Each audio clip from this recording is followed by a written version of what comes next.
Burada davar geçiyor. Davar geçtikten sonra bu zavallar, bu rantçılar var ya, bu milleti kenara çekiyorlar. Davarını satmıyorsun, satmıyorum adam, satmıyorum diyor. Bir daha tekrarlıyor. Satmasın diyor. Siz buraya geçiremezsin diyor. Sizin aranızda herhangi bir delil yok. Hastalık var diye biz yetkili kişiyiz diyor. Bazı sahte kartma tutuyorsun. Bunlar da zaten Türk değil, Suriyeli, Türkçe bilmiyorlar. Sahte şeyler gösterip elinde malı, bugün 1 milyara malı 200 lira alıyorlar. Ve buna karşıyım. Ya geçirmeyin ya geçten sonra sahip çıkın bu insanlara. Peki biz niye buradayız? Kesinlikle ben şimdiye kadar araştırdım, hiçbir ses yok.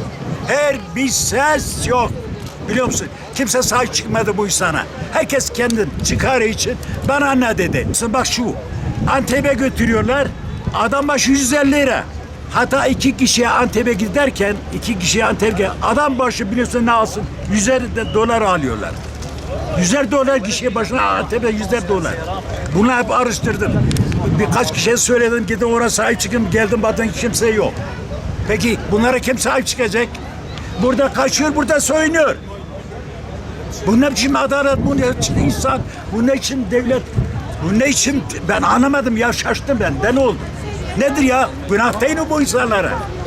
Hangi dinde olursa olsun, isterse Hristiyan olsun, isterse Yahudi olsun, isterse hangi millete de olsun siz adaleti devranın, siz insanlığı gösterin, onlar da size saygı göstersinler.